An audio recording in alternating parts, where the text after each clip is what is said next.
Ignition sequence start. 6, 5, 4, 3, 2, 1, 0. All engine running. Bienvenidos y bienvenidas a Radio Himalaya, el satélite en las ondas donde la salud mental se habla en primera persona. En el programa de hoy nos acercaremos a los trastornos de la conducta alimentaria, la gordofobia y la tiranía estética. ¿Sabías que la anorexia es el problema de salud mental que tiene la mayor tasa de mortalidad entre todos los problemas de tipo psiquiátrico? Además, los trastornos de la conducta alimentaria se han duplicado a escala mundial en los últimos 20 años. Los factores para su desarrollo son múltiples y diversos. Así sabemos que los TCA no solo son una cuestión relacionada con la comida. Vivencias traumáticas, vergüenza, autorrechazo, familias disfuncionales, estrés económico, opresión. Lo que está claro es que la persona no elige desarrollar un TCA, y mucho menos se la puede culpar por ello. 9 de cada 10 casos de TCA son experimentados por mujeres. Reflexionaremos sobre cómo los cánones de belleza, la gordofobia y la tiranía estética también ejercen una presión sobre nuestros cuerpos, nuestras mentes, nuestras emociones y condicionan más de lo que deberían nuestra experiencia de vivir y la autoaceptación, alejándonos de la verdadera realidad. No hay cuerpos correctos, al contrario, la diversidad es en realidad o debería ser la norma. Para hablar de todo ello y de mucho más, hoy tenemos como invitadas, en primer lugar, vamos a presentar a nuestra compañera Yaisa, persona con experiencia propia y máster de estudios de género. Bienvenida, Yaisa. Gracias. A tu lado se encuentra Anisa, ella es estudiante de enfermería y activista en primera persona. Bienvenida, Anisa. Gracias. Y saludamos al lado este de por aquí de Alavente, ¿no? Sí. Tenemos el placer de contar con Nieves, que es psicóloga de Alavente. Bienvenida, Nieves. Muchas gracias. Y Chaxi, dietista, importantísima tu presencia hoy aquí en esta tertulia. Bienvenida. Gracias. Chaxi. Bueno, pues vamos a ir arrancando, vamos a ir calentando un poquito y bueno, mente y cuerpo son todo, ¿no? Son un todo. Cuando hablamos de trastornos de la conducta alimentaria, ¿a qué nos estamos refiriendo? Bueno, pues los trastornos de la conducta alimentaria son trastornos mentales porque sobre todo tienen un origen psicológico, donde la persona se empieza a alterar el comportamiento alimentario, pero eso está causado también por dificultades psicológicas y físicas que tiene la persona y también afectan muchísimo la parte social. Hay que entender que los trastornos de la conducta alimentaria no se dan en todos los lugares del mundo, se dan en aquellos lugares donde la sociedad juega un papel importante. Juega un papel importante a la hora de iniciarse en el trastorno alimentario, por lo que hablamos de que hay estereotipos muy marcados de belleza, hay modas, parece que te obligan a hacer de una determinada manera y cada persona somos muy diferentes. Y luego también ayuda el factor social a que se mantenga la enfermedad. A una persona que se quiere recuperar, que se quiere alimentar bien y que quiere encajar en la sociedad, le cuesta mucho porque tiene o necesita sentir que va a ser una persona que va a encajar con la sociedad. Entonces aquí es donde hay que tratar, pues eso, que cada persona somos única e irrepetible y que cada uno nos tenemos que querer un montón y respetarnos a nosotros para sentirnos luego bien pues con todos los demás. Has ido apuntando ya algunas causas más propias, ¿no? Biográficas de la Sí. persona, otras también externas.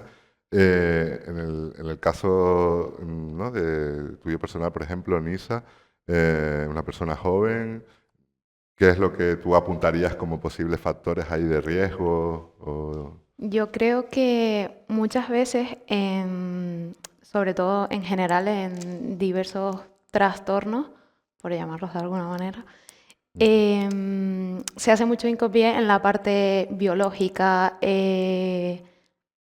biológica, y creo que justamente los trastornos de la conducta alimentaria tienen un componente social muy grande, en gran parte en las mujeres, aunque es verdad que la presión estética cada vez también ha avanzado más en los hombres. Y creo que es un papel que muchas veces falta a la hora de tratarlos y por eso muchas veces se mantiene tanto tiempo este problema y nada más. ¿Yaisa?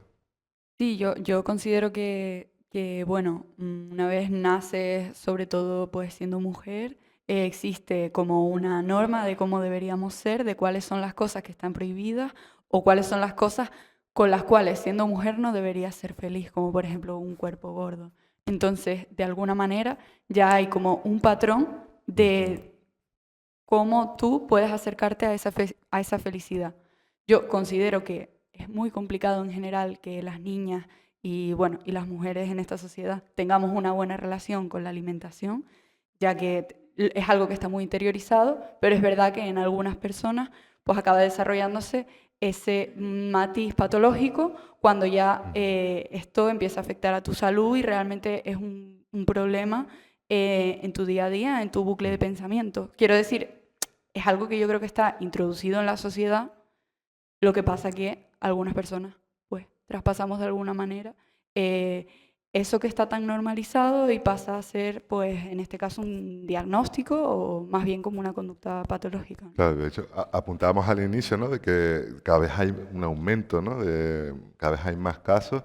¿Qué es lo que estamos haciendo mal, ¿no? Para que se provoque ese aumento de casos y, bueno, el caso sobre todo también de las mujeres, ¿no? Que al final son quizás las que tienen esa mayor presión, ¿no? Sobre sus cuerpos. Hombre, está claro que las redes sociales ahora mismo también afectan muchísimo. Hace 24 años, cuando empezamos a trabajar Nieves y yo en Alavente, es verdad que las redes sociales no estaban, por lo tanto no había tanta información. ¿Qué ocurre un poco con las redes sociales? Que al final, en este tipo de trastornos, pues hay tanta información a nivel de alimentación, de dietas, de alimentos, que hay cosas que es verdad que podemos coger y nos pueden aportar cosas buenas, pero hay otras que no. Muchas veces esta información a lo mejor ni siquiera la dan personas especializadas y cogen esos consejos. Entonces al final es verdad que una persona con un trastorno de la conducta alimentaria, que en una red social le dicen pues haz esto, come esto, pues al final va a coger un poco lo que quiere coger y no es buen mensaje el que están cogiendo de las redes. Hay No una- siempre. No, pensé que... No siempre, hay veces que, un poco lo que he dicho, ¿sabes? Hay veces que transmiten mensajes que son buenos, pero otras veces que no. No, iba a decir que los trastornos de la conducta alimentaria siempre han ido en aumento, ¿bien? También es verdad que la forma de tratarlos y de que se recuperen también hemos mejorado un montón. Hay más personas y se tratan mejor que antes. Pero y que se sabe que los medios de comunicación y las redes sociales siempre han afectado. Pero fue en la pandemia, en el momento del confinamiento, donde aumentaron un 60%. Y eso fue sobre todo a que las personas, sobre todo jóvenes y mujeres que estuvimos confinados 3 meses, pasaron de estar 2 horas expuestos a redes sociales a 8. Ese cambio fue el que hizo que muchísimas personas se obsesionaran con el cuerpo, con la imagen y que empezaran a desear ser una persona que no eran. Y ahí empieza todo el caos, ¿no?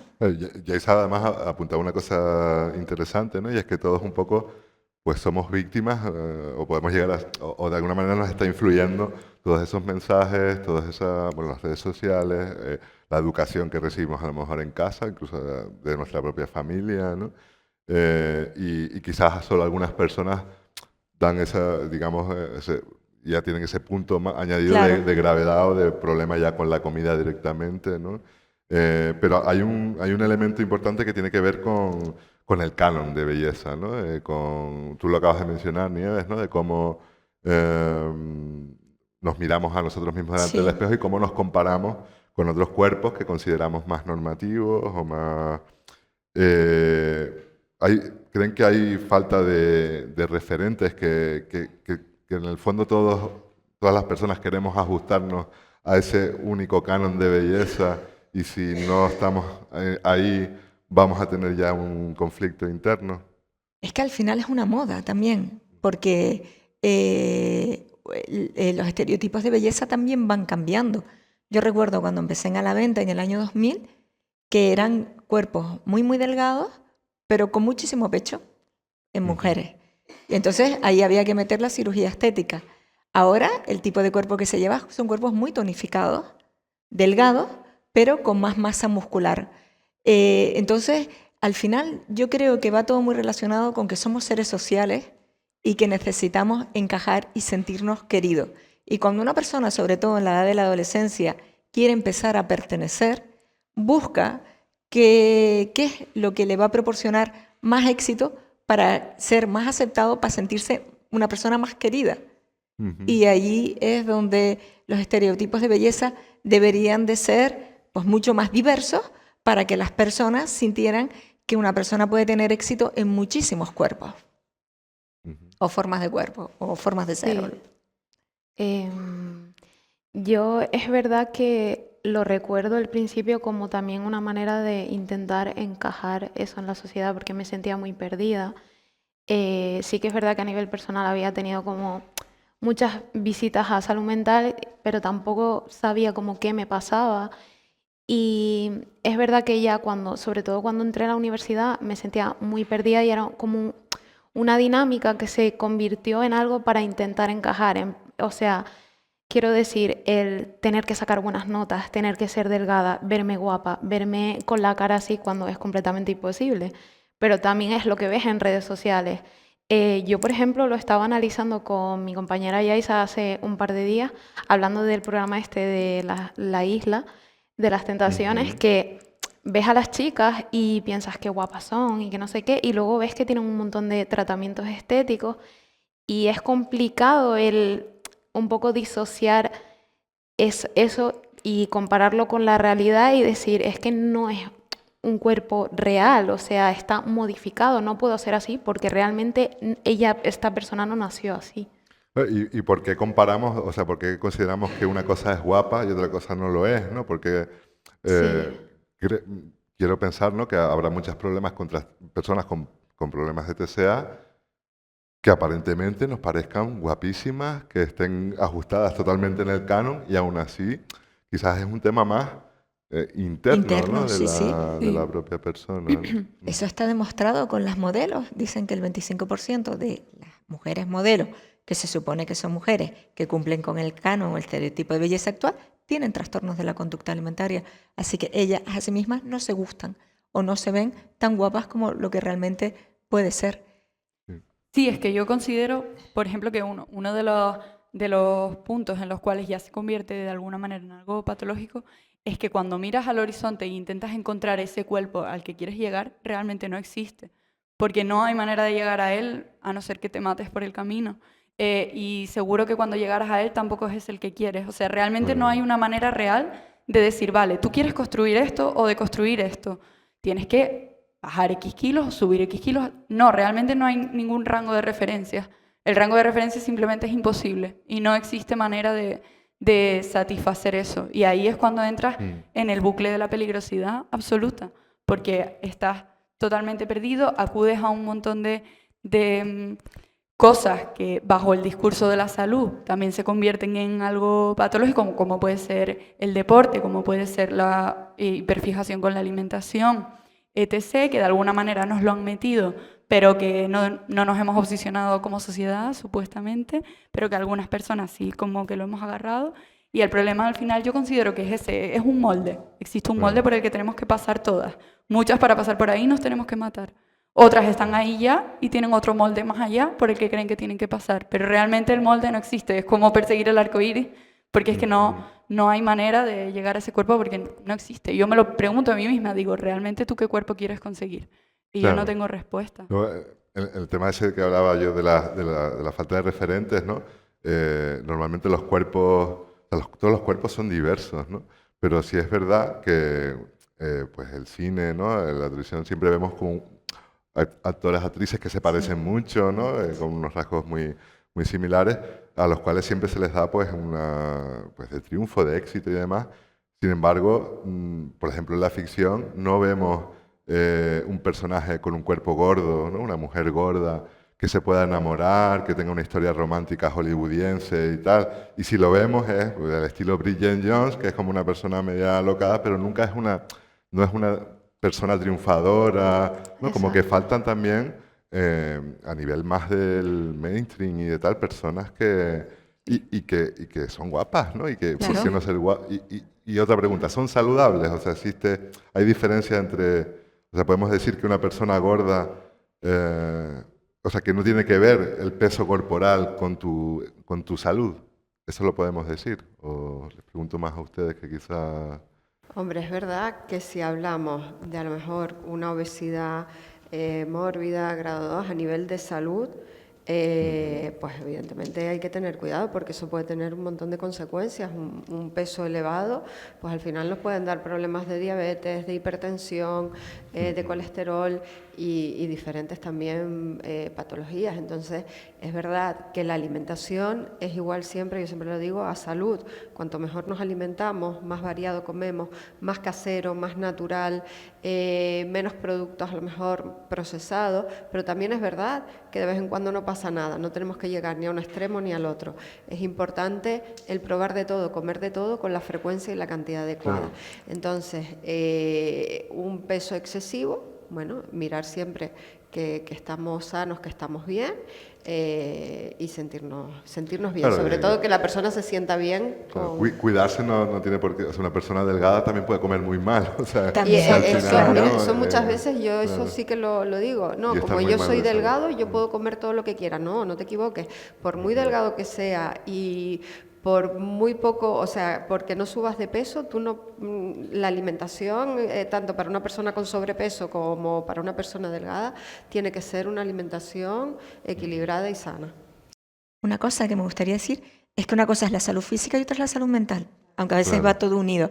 Puede ser una persona que esté obesa y tenga buena salud mental, porque esté a gusto con ella misma, aunque se intente cuidar o no, porque a veces controlar el cuerpo no es algo, el peso no es algo fácil, y quererse, ¿no? Lo malo es el mensaje que parece ahora que si una persona no tiene justo el peso que debería de tener, pues se tendría que sentir mal consigo misma y rechazarse. Ese es realmente el problema. El no, yo me puedo querer y los demás me tienen que querer, que respetar, que aceptar. No tiene Sí. que llevar una cosa a la otra. Ya, sí. ibas a Sí, decir. o sea, yo también creo, bueno, también obviamente la delgadez extrema no es buena para la salud, al igual que estamos hablando de la obesidad. Y también hay que tener en cuenta que el peso no es una constante, es que es una cosa que fluctúa a lo largo de toda la vida, que no siempre vamos a estar en el mismo peso, que nos vamos a ver con esos kilos que no nos queremos ver y que también nos vamos a ver con esos de menos. Entonces, como que, bueno, pues... supongo que la salud, desde luego, pues de alguna manera puede estar ligado con esto, pero también cuando hablamos de salud mental, creo que también es lo más importante. Al final, estas personas quizás consiguen tener esa autoestima que muchas otras, no teniendo ese peso, no tenemos y quizás nuestra salud peligra mucho más, nuestra salud integral. Tú antes apuntabas ya a un tema, ¿no? De que existe un mercado, ¿no? Para cuidarse, ¿no? Productos de belleza, cirugías estéticas. Se ha convertido en un negocio, ¿no? El tema de esa belleza, ¿no? De esos cánones de belleza, ¿no? Eh, ¿De qué manera nos está influenciando, ¿no? En nuestra vida o la vida de todas las personas, ¿no? De la sociedad? Ese bombardeo constante con el autocuidado, pero desde un punto de vista negativo, ¿no? Desde un punto de vista que tiene que ver con tengo que pesar tantos kilos con tantos gramos y no puedo, tengo que contar calorías, tengo que... Sí, desde un punto como obsesivo, Obsesivo. ¿no? Sí. No, pues eso es súper negativo, ¿no? Al final dicen, yo recuerdo de ir a un congreso donde un psiquiatra dijo, al final no sé si vamos a hablar de TCA o de cómo mantener tantos negocios relacionados con la imagen y con la belleza, desde alimentación, productos de belleza, estéticos, un montón, ¿no? Ahí nos deberíamos la sociedad debería de liberarnos un poco más de no depender de tantas cosas para intentar sentirnos felices con nosotros mismos. La felicidad debería de venir de otros lados. Claro, sí. Que yo quería hacer un apunte a lo que dijo Jaxi antes, que sí que es verdad que el tema de la obesidad y demás está demostrado que es malo para la salud, puedes desarrollar diabetes, hipertensión, etcétera. Pero como decía Nieves, hay una diferencia entre la salud mental y la salud física. Y creo que muchas veces cuando personas gordas van a una consulta médica, reciben tanta violencia o se fomenta tan poco esa parte positiva, porque si bien tiene una buena salud mental, se podría, pues yo que estudio enfermería, desde el lado de la enfermería fomentar esa parte buena que creo que podría hacer que también tenga más adherencia a lo que es un tratamiento, pues en este caso para evitar un riesgo cardiovascular, etcétera. Entonces, muchas veces creo que a nivel sanitario se centra todo estos tratamientos tanto en lo negativo que hace que esas personas se sientan muy violentadas y es muy complicado pues ayudarlas realmente a lo importante que en ese caso sería la salud física. Eso es verdad, ahí estoy de acuerdo contigo, que es verdad que muchas veces una persona con obesidad directamente ya pues se les dan cosas, se les dicen cosas bastante negativas con respecto a la alimentación y todo. Y un poco lo que digo es que es verdad que intentar comer bien, da igual el peso, porque al final el peso, yo por lo menos en las consultas siempre lo digo, el peso es un número. Y a mí el peso me da igual. Hombre, cuando hay una desnutrición, pues está claro que hay veces que sí que importa, pero no es lo más importante. El peso no es lo más importante. Sí. Claro. Una cosa que me pasó justo ayer en consulta de una chica que pesaba 120 kilos, empieza con una dieta y acaba en un trastorno de la conducta alimentaria, ahora está pesando 75. Y me decía, yo quiero volver a ser, por dentro, interiormente, mentalmente, la chica de 120 kilos. Dice, ahora tengo mucho menos peso, pero no me encuentro bien. Es que no sé ni lo que soy, me decía. Claro. Entonces, aquí se ve, ¿no? Aunque todo va al final un poco unido, el intentar conseguir eso. Sí. El que Cirugía, la persona no pierda claro. su felicidad y su bienestar consigo misma por sentirse mal por no tener el cuerpo que considera que tendría que tener. Claro. A veces es porque las personas sienten que no encajan en la sociedad, pero no porque se lo hayan inventado, sino porque hay un rechazo social a Claro. esas personas, ¿no? Claro. Porque se las juzga, se las ofende, ¿no? Y yo quería preguntarles, ¿no? Si parte de esa de asumir esa parte estética, ¿no? Y de esos cuidados tiene que ver con eso, ¿no? O sea, ¿por qué, por ejemplo, mujeres y hombres, ¿no? se maquillan? ¿Lo hacen para gustarse a sí mismas? ¿Lo hacen para gustar a los demás? ¿Qué peso le estamos dando a las demás personas en lugar de a nosotros mismos?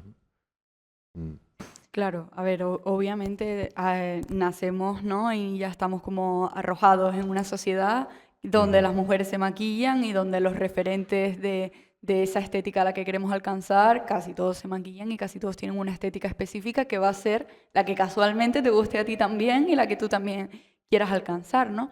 Entonces, al final, yo considero, ¿no? que es como un arma de doble filo, porque desde luego conocemos de dónde viene y por qué nos gusta, pero una vez nos gusta, quizás lo que tenemos que plantearnos es su uso, ¿no? Yo, por ejemplo, hace unos años, cuando peor estaba en este sentido, yo no podía salir ni a tirar la basura sin maquillar.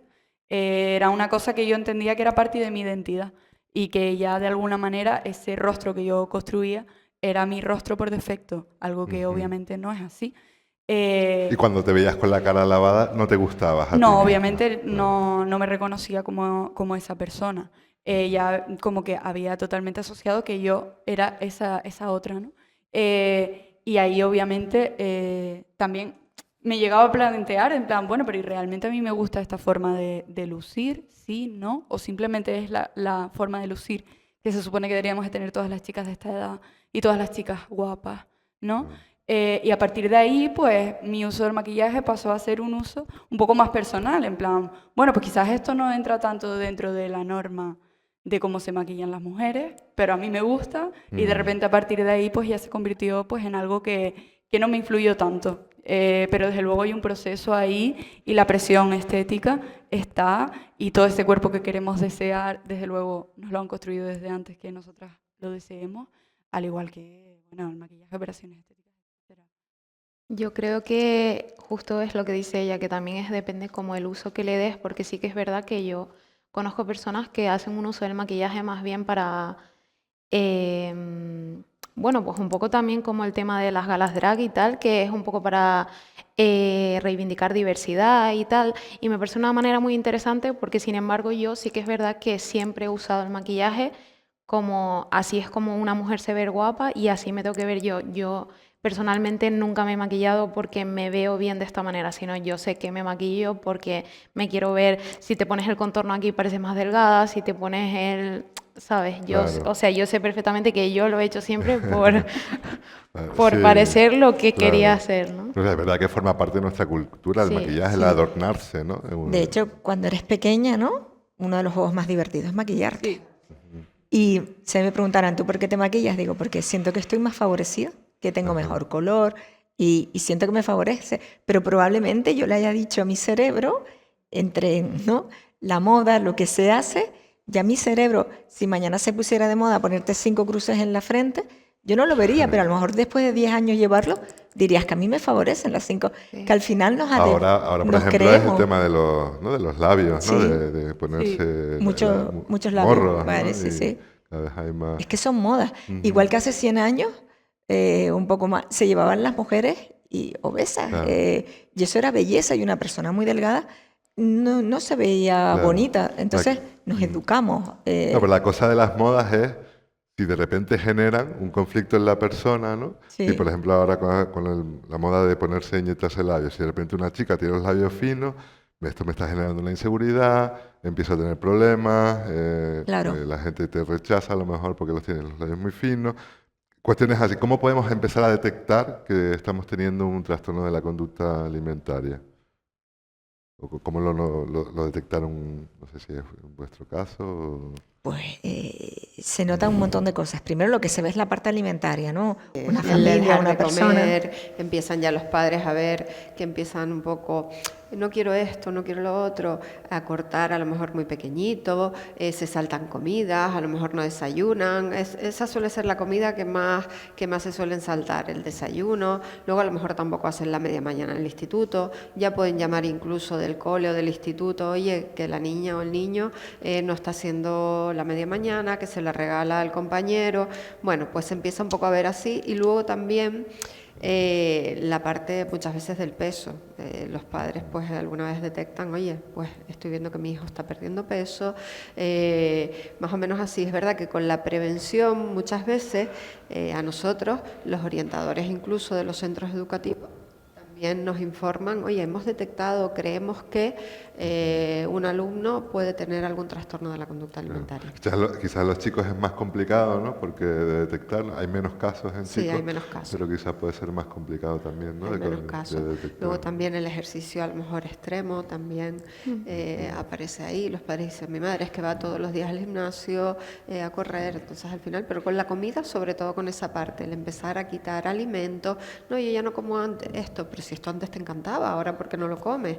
Ese tipo O de... quizás desde fuera podemos, ¿no?, atender a esas señales, pero desde dentro nos podemos llegar a dar cuenta, desde dentro. Sí, Sí, yo creo que en lo primero que me di cuenta fue en la parte social. Como que es verdad que yo siempre tuve dificultades en la parte social, pero de repente se vieron como súper empeoradas. Me costaba mucho socializar en la universidad, por ejemplo. Todo era como continuamente yo estaba pensando en eso. Yo a lo mejor hablaba con una persona y yo por dentro estaba pensando, seguro que me está viendo gorda o seguro que se está fijando en que tengo no sé qué en la cara.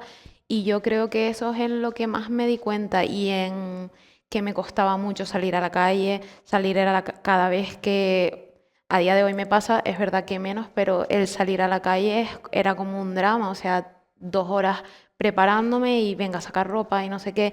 Y sobre todo yo creo que las primeras emociones que yo sentí fueron como mucha ira, frustración y yo creo que en esa parte fue en la que más me di cuenta que había un problema que estaba afectando en mi día a día. ¿Te das cuenta y de qué manera se puede empezar se pide ayuda? Es verdad que yo soy una persona psiquiatrizada desde pequeña, entonces es verdad que fue una cosa que yo en su momento le comenté a mi enfermera de salud mental, porque era como el profesional la profesional con la que más afinidad tenía.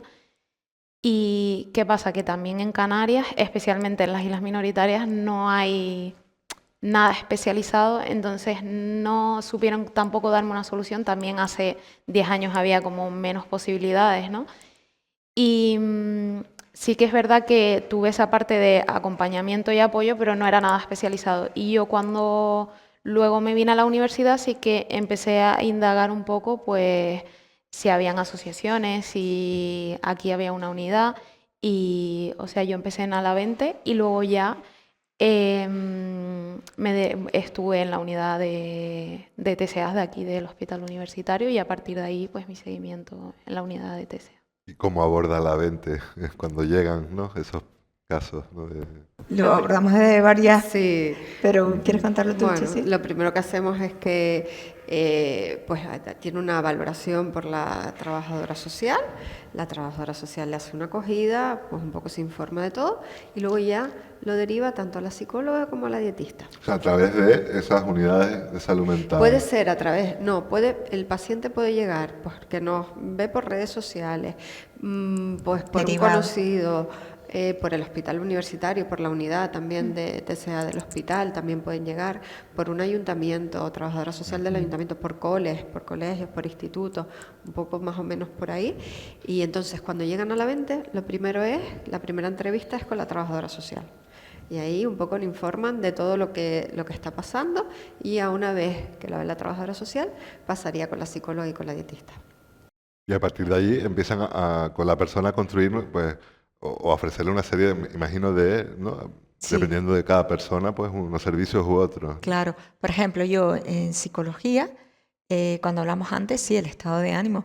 Las personas se quejan mucho de que cuando empiezan la enfermedad están más tristes, más ansiosas, más obsesionadas, se aíslan un montón. La familia o la gente cercana te dice, es que ha cambiado, no es la misma, algo le está pasando. Y a veces en una anorexia siempre se nota porque tiene que haber una bajada de peso, pero por ejemplo hay personas que en la bulimia no cambia el peso. Entonces es muy difícil de identificarlo por la imagen corporal. Y yo lo que hago, lo primero es trabajo un poco los hábitos alimentarios a nivel psicológico. Chasi se encarga de qué tienen que comer, qué cantidad y qué variedad, y yo me encargo de cómo hay que comer, como el comportamiento, porque cuando una persona tiene un trastorno alimentario, también su relación con la comida cambia una barbaridad. Luego trabajo todo lo que es pensamiento, reestructuración cognitiva, pues obsesiones, miedos, pues eso, el pensar que una papa frita te puede engordar 10 kilos, el pensar que a todo el mundo le vas a caer mal, que nunca le vas a gustar a nadie, que tu familia está muy desilusionada y decepcionada contigo, pues todos esos pensamientos que suelen aparecer con esta enfermedad.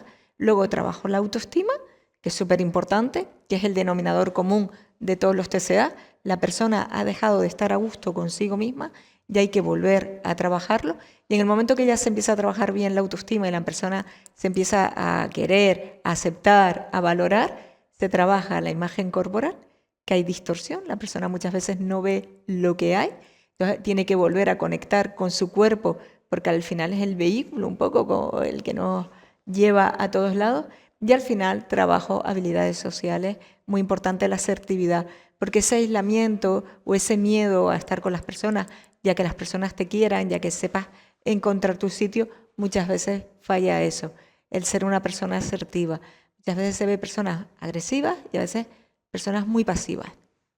Así que, Y desde la alimentación, ese servicio... Mi primera consulta siempre es una historia nutricional, un poco para saber qué come, qué está comiendo. Hay personas que de repente solo se alimentan con un yogur y fruta, como nos vamos a lo mejor a una bulimia o un trastorno por otra cosa, donde sí es verdad que a lo mejor la alimentación pues la tenemos que supervisar. Bueno, todas las tenemos que supervisar en realidad, pero bueno, que vamos pautando, las pautas y el asesoramiento va variando en función de pues un poco los alimentos que se prohíben, los alimentos pues que quizás le pueden tener más miedo, y vamos trabajando todo en Entiendo que función, es un trabajo personal claro, con la persona, claro. pero luego además a la mente cuenta con un comedor, ¿no?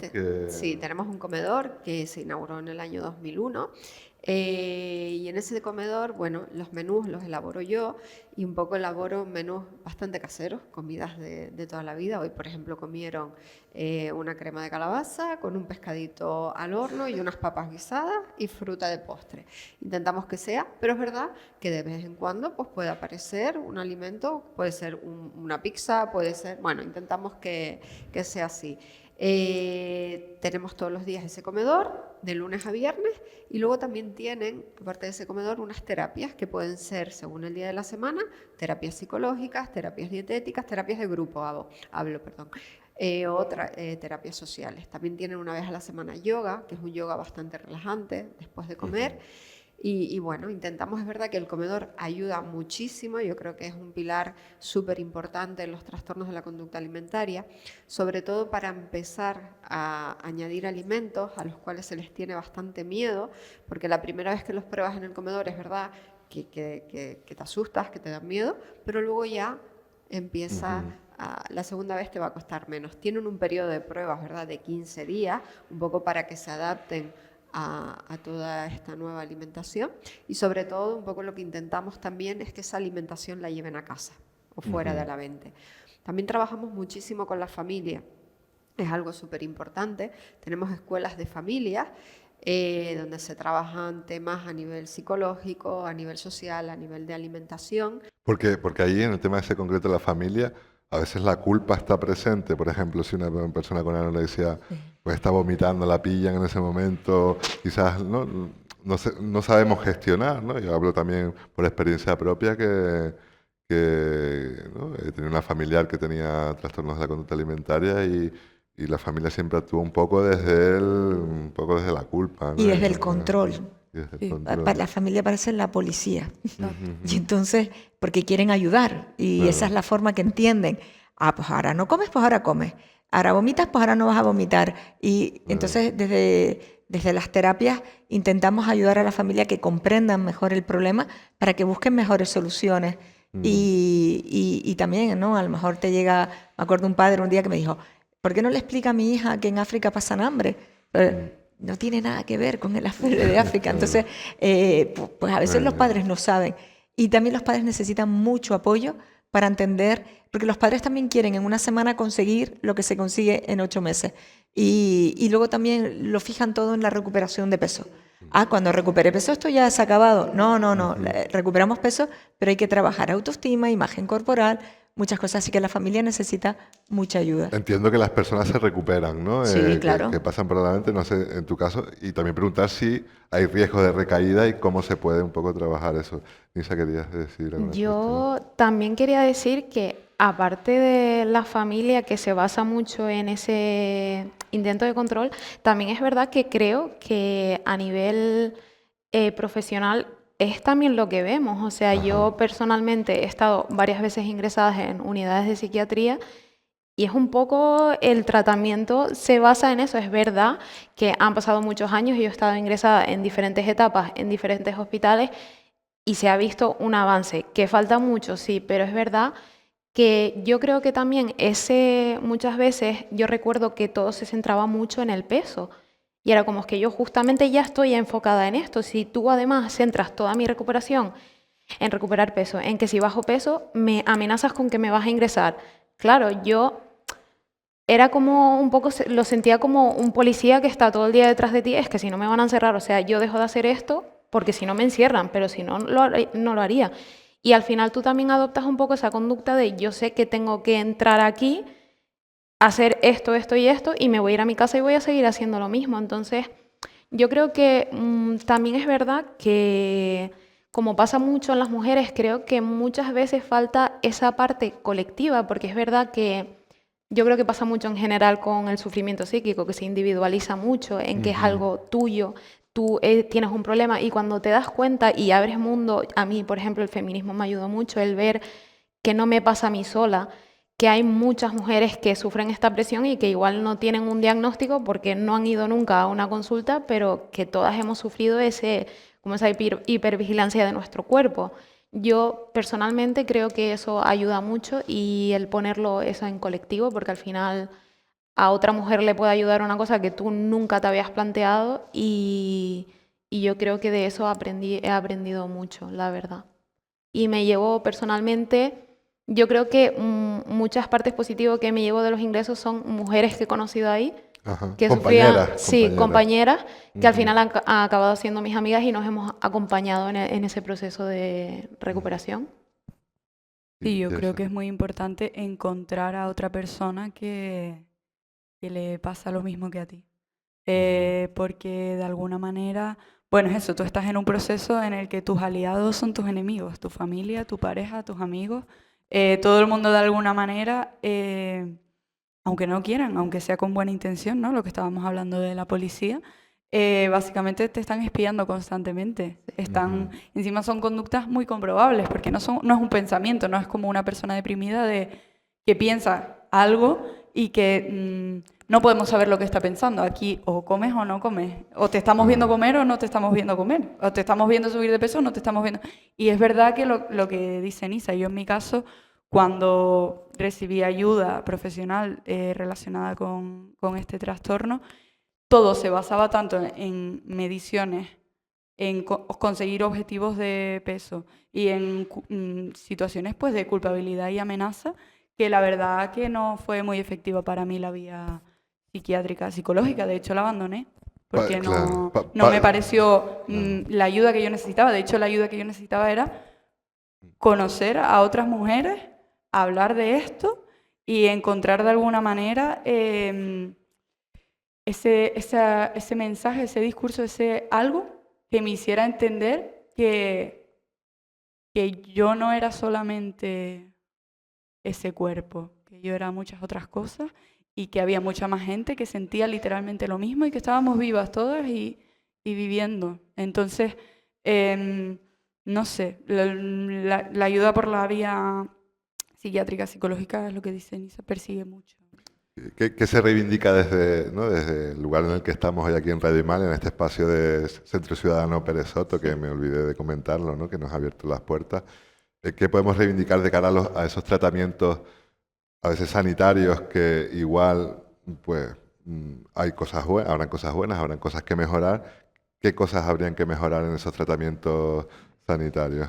Aparte de lo que ya han dicho, ¿no? De esas que a veces no hay confianza en la persona, ¿no? Que a veces Yo se la creo vigila. que comprobar que esos protocolos de hace años y años realmente funcionan, que yo creo que estos últimos años se ha visto que no. Por ejemplo, hace un par de años, no sé exactamente cuánto tiempo, sé que, por ejemplo, en el Hospital de la Candelaria, la unidad de psiquiatría, de internamiento breve, creo que se dice así, Sí. es un espacio abierto donde los pacientes pueden salir.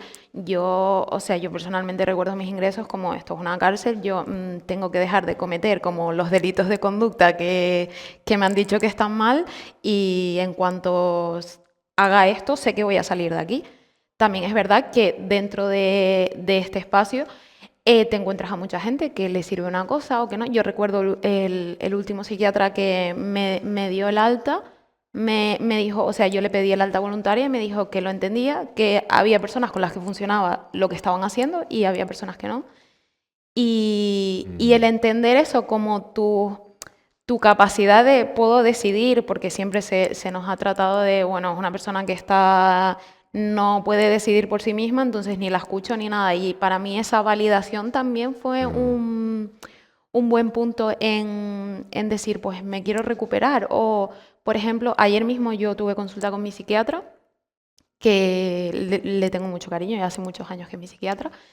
Y es verdad que en cuanto hablamos de TCA, a mí, yo recuerdo las primeras veces, lo que más me ayudó es que de repente me empezó a hablar del patriarcado y yo decía, pero que me está contando, no se supone que es algo súper médico, súper biológico. Y el hablar de esa parte social a mí me abrió un mundo, la verdad que increíble. De hecho, yo creo que al menos para mí ha sido más importante atacar toda esa parte ideológica de pensamientos, de bucles de pensamientos que sabemos que son irracionales, pero que de alguna manera necesitamos ayuda para identificar la irracionalidad de esos Claro. pensamientos, más que la persecución de conductas alimenticias. Que yo entiendo que tienen su Claro. razón de ser porque está en peligro nuestra vida y esas cosas, pero creo que generan un impacto más a largo plazo el atacar esos sistemas de pensamiento, tanto los sociales que nos han inculcado, hablando de patriarcado, etcétera, como esos pensamientos e ideas que tenemos sobre ciertos alimentos, sobre nuestra valía, sobre etc., que el hecho de conductas específicas, etc., que van como más a la culpabilización. Sí. Claro, además tú antes creo que Denisa lo decías estoy muy a favor de eso, ¿no? De que son problemas que no son puramente individuales, la problemática no es solamente de la persona, ¿no? Sino de un contexto que a veces es causante o al menos no ayuda a que las personas se recuperen, ¿no? Yo socializando este tema antes del programa, no sé si eso sigue pasando, pero se obligaba en las unidades, en este tipo de unidades, con amenazas: si no comes, te pongo una sonda nasogástrica y te empuja la comida, ¿no? Si no Si hay comes un una semana trastorno más. de la conducta alimentaria, ¿no? Si tienes un problema a la hora de comer, eso te va a generar más trauma, ¿no? Creo yo, ¿no? O sea, Bueno, yo por lo que veo en este momento, eso ahora se hace cuando corre peligro la vida de la persona, Ujú, porque a lo mejor es que no come absolutamente nada. Pero yo, por lo que veo, lo intentan evitar. Pero, ujú. Sí, no digo que se haga, sí, pero que sí, se sí, sí. utilice como amenaza, Sí, sí, ¿no? no, claro. Como si Si no no, si, comes te si voy la, a tener que sí, sondar. Y claro, claro. estás generando una Yo presión sobre entiendo que la muchas veces los persona, ¿no? profesionales también intentan evitar esa situación tan Ujú, desagradable, pero claro. cuando hay allí una persona que no es capaz de comer absolutamente nada, pues la verdad que es una enfermedad muy dura en ese sentido, ¿no? Ujú, Muchas veces la familia dice, me siento fatal porque con la nevera llena de comida, puede que un hijo mío se muera porque ujú, no quiere comer, ¿no? Es una enfermedad que frustra mucho a la persona que la vive, que es la que más sufre. Y siempre lo digo, aquí la persona que peor lo está pasando es quien está sufriendo esto, pero luego está toda la familia que sufre un montón. Hablando de lo de antes, ¿no? Yo siempre, cuando ya conectamos con toda la familia, con la persona que vamos a ayudar, y viene al comedor terapéutico, y yo ya le digo a la familia, bueno, ustedes ahora se tienen que encargar del afecto. ujú, Porque muchas veces el que la familia esté, como decíamos, en modo poli, que comes, que no comes, vas a comer, pues no sales hasta que no comas o no sé qué, hace que entre que la persona tiene ya una tendencia a aislarse, pues ahora es que no quiero saber nada de ellos porque solo me van a preguntar y me van a hablar y van a estar pendientes de esto. Entonces nosotros sí que hemos comprobado que cuando la familia suelta un poco la alimentación porque se encarga el centro de día a la venta y porque la persona va cogiendo pauta y empieza a encargarse más de la parte afectiva y comunicativa, eso ayuda a que todo mejore. ujú. A nivel preventivo, ¿no? Una herramienta muy potente podría ser, por ejemplo, la educación, ¿no? Sí. Desde pequeñitos, ¿no? Y que hablaran de temas como los que ustedes están mencionando hoy aquí, ¿no? Que hay muchísimas cosas transversales, ¿no? Que no, a veces no solamente tiene que ver con, pues estos son los alimentos, la pirámide nutricional y tal, sino un trasfondo un poquito mayor, ¿no? Para que Sí, cuestiones, por ejemplo, como la gordofobia, ¿no? que hemos tocado hoy aquí, pues no generen mayor daño, ¿no? En las personas que puedan estar viviendo un TCA, ¿no? Sí, sobre todo con la parte de la educación a nivel de, nutricional, de la alimentación. Yo siempre lo digo en las charlas, al final la educación alimentaria es desde que somos pequeñitos, Ujú, desde un poco, desde que nacemos, cómo nos alimentan, cómo comemos en casa, y no hay que ser un experto en ujú, alimentación para comer bien, no es ujú, necesario. Es un poco lo que decía antes, pues es verdad que en el momento en el que vivimos, pues se trabaja mucho, se tiende a comprar más productos a lo mejor ya cocinados y ya elaborados, pero bueno, siempre y cuando los compremos pues con variedad y le aportemos a nuestros hijos una alimentación variada, que coman de todo, por lo menos que le intenten, sin prohibiciones, sin quitar, sin que esto no lo puedes comer, no, le daremos las chuches, por ejemplo, porque a todos los niños les gustan, pues no todos los días, pero ¿por qué no de vez en cuando?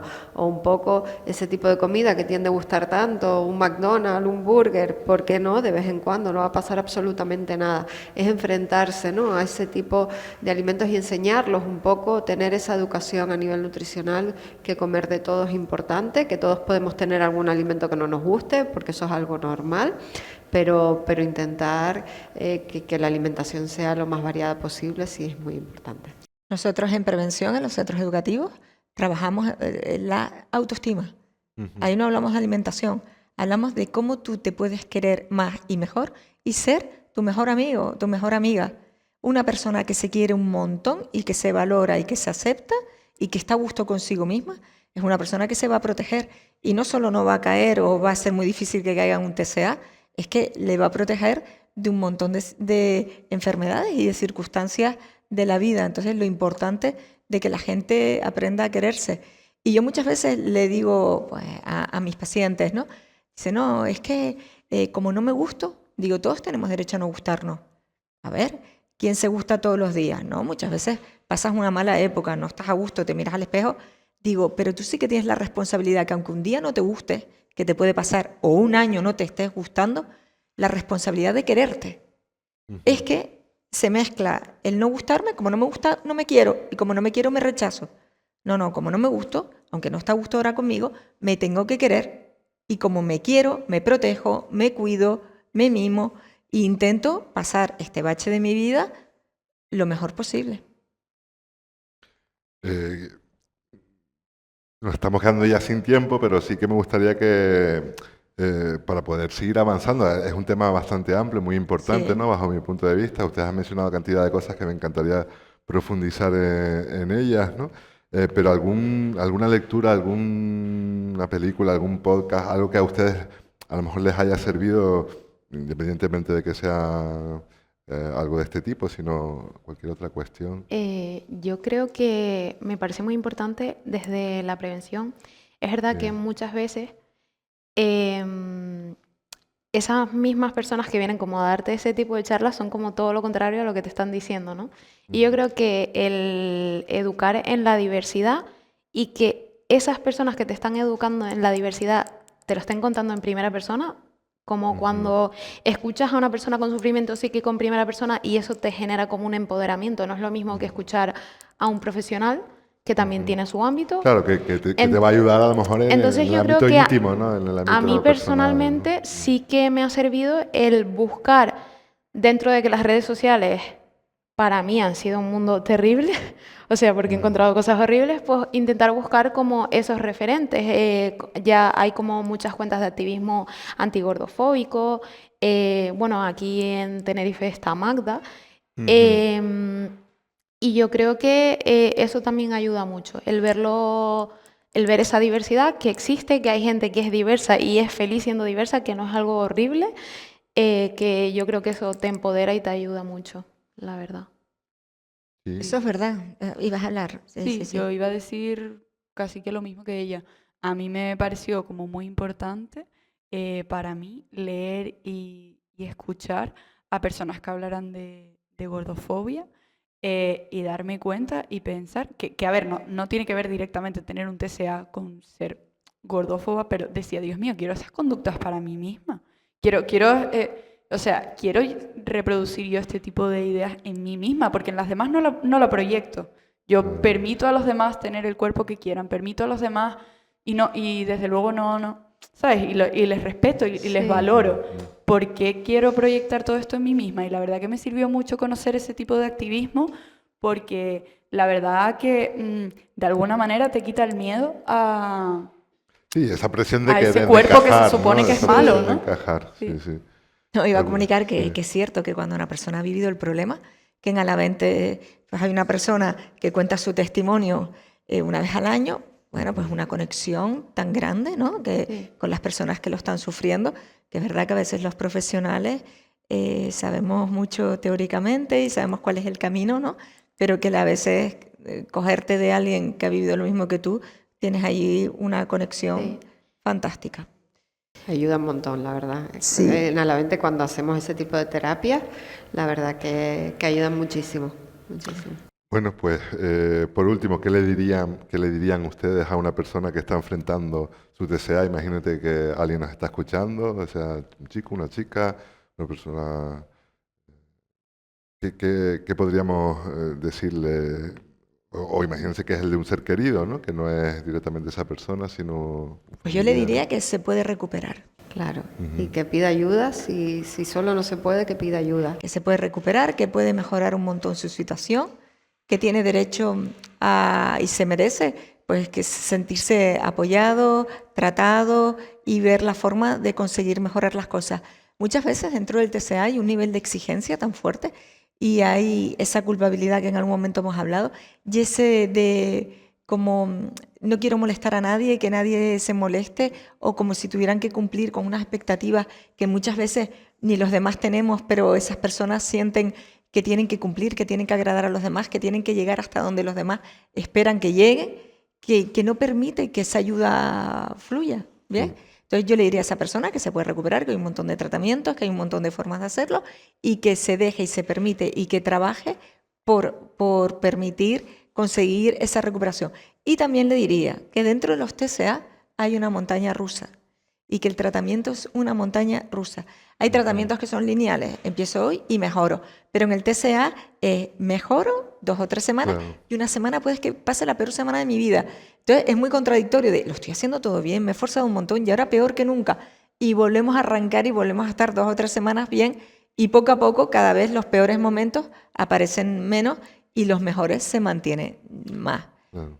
Es verdad que hay un porcentaje de las personas con TCA pues, que tiende a cronificarse y que no lo tienen tan fácil. Pero yo creo que la posibilidad de mejoría, que por eso siempre vale la pena, la tiene todo el mundo. Yo me voy a sumar, entiendo que cada persona, ¿no?, necesita unos apoyos diferentes. A veces los orígenes tienen que ver con traumas, ¿no?, también, y hay que ir más por esa línea de Claro. qué es lo que te, ¿no?, qué es lo que te ha pasado y Sí. demás. Y bueno, ustedes qué le dirían, o qué te dirías a lo mejor a ti misma, ¿no? Yo entiendo, Nisa, que tú es Yo algo que has creo- superado, ¿qué te hubieras dicho, ¿no?, en ese momento? A mí algo que me hubiese gustado que me hubieran dicho es que siempre está como esa frase de pide ayuda profesional, pide ayuda profesional. Y yo creo que muchas veces vamos a los servicios de salud mental, llegamos, no es la ayuda que necesitamos o que no es el profesional adecuado para nosotras, y ahí parece que no hay nada más, no hay nada más allá que que una psicóloga o un psicólogo o un psiquiatra. Y sí hay muchos espacios. Creo que además cada vez construimos más, y yo esto personalmente siempre lo digo en redes sociales, que creo que es muy importante construir espacios terapéuticos sin terapeutas, porque eso te hace ver que, aunque salgas de la consulta desesperada, porque yo he salido miles de veces de una consulta desesperada y es como, ¿ahora qué hago? Si no me ayudan aquí en el hospital, ¿a dónde tengo que ir? Y hay miles de espacios. Hay espacios feministas, hay charlas de diversidad corporal. Yo creo que el ver como algo más amplio te hace tener un poco más de esperanza y decir, bueno, pues si no voy por aquí, o el principio es ir a una charla, escuchar, y luego ya empiezas a buscar como el profesional que te podría ayudar. Entiendo que mantener esa esperanza es importante, ¿no? No Sí, rendirse ante cuando no sí, consigo esa ayuda inmediata, ¿no? Y seguir buscando, seguir... Claro. sí. Sí. Sí, de hecho yo creo que, como lo haría yo, creo que intentaría más apelar a lo personal y a lo emocional, porque de alguna manera con quien vas a estar siempre 24 horas es contigo misma, ni con un profesional cuando te va a ayudar, ni con nadie.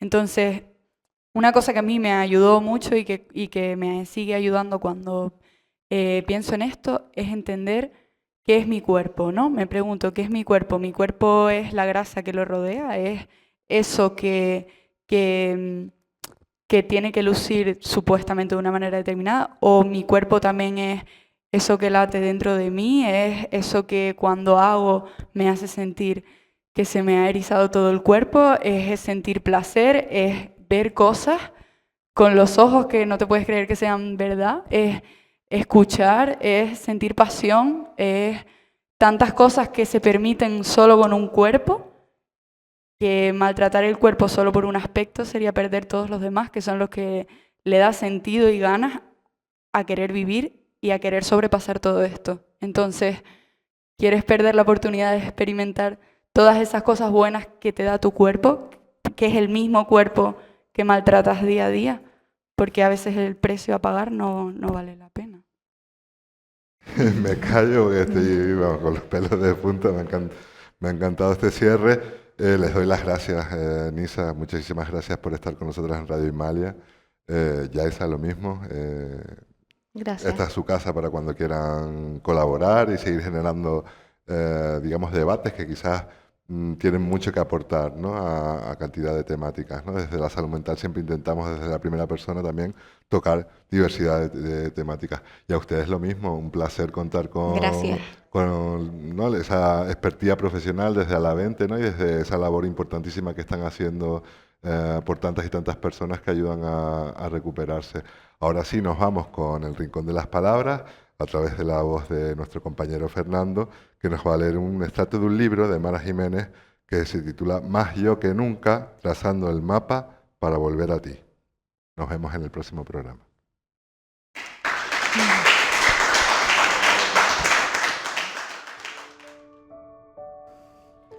¿Hasta cuándo? ¿Hasta cuándo vas a seguir odiando la imagen del espejo? ¿Hasta cuándo vas a permitir que los demás dicten como debe ser? ¿Hasta cuándo vas a verte con desprecio? Solo porque tu cuerpo no se parece a lo que 4 personas deciden que es lo correcto. ¿Hasta cuándo vas a posponer tu felicidad por un deseo que ni siquiera nace genuinamente de ti? ¿Cuánto haces que no disfrutas de un día de playa? ¿Cuánto haces que no te permites ponerte un bikini? ¿Cuántas fotos tienes tú en las que no te importa cómo se ve tu cuerpo? ¿Cuántas veces te permites disfrutar sin un pensamiento intrusivo sobre ti? Tu cuerpo no es una pena que cumplir, ni una cárcel en la que vivir, encerrada. Por favor, no te pierdas en el camino por querer encajar en espacios que no te pertenecen. No hay nada en ti que merezca ser escondido. Ya eres válida. Ya eres más que suficiente. Eres maravillosa por lo que eres y aportas al mundo. Eres inteligente. Eres bella. Todos los sentidos de la palabra. Tu cuerpo es merecedor de todo el amor del mundo. Lo que los demás opinen de ti no determinan quién eres. Los cuerpos son diversos y eso es lo normal. Es tu mayor tesoro. Te quiero mucho, te quiero muchísimo y quiero verte brillar. Mara Jiménez.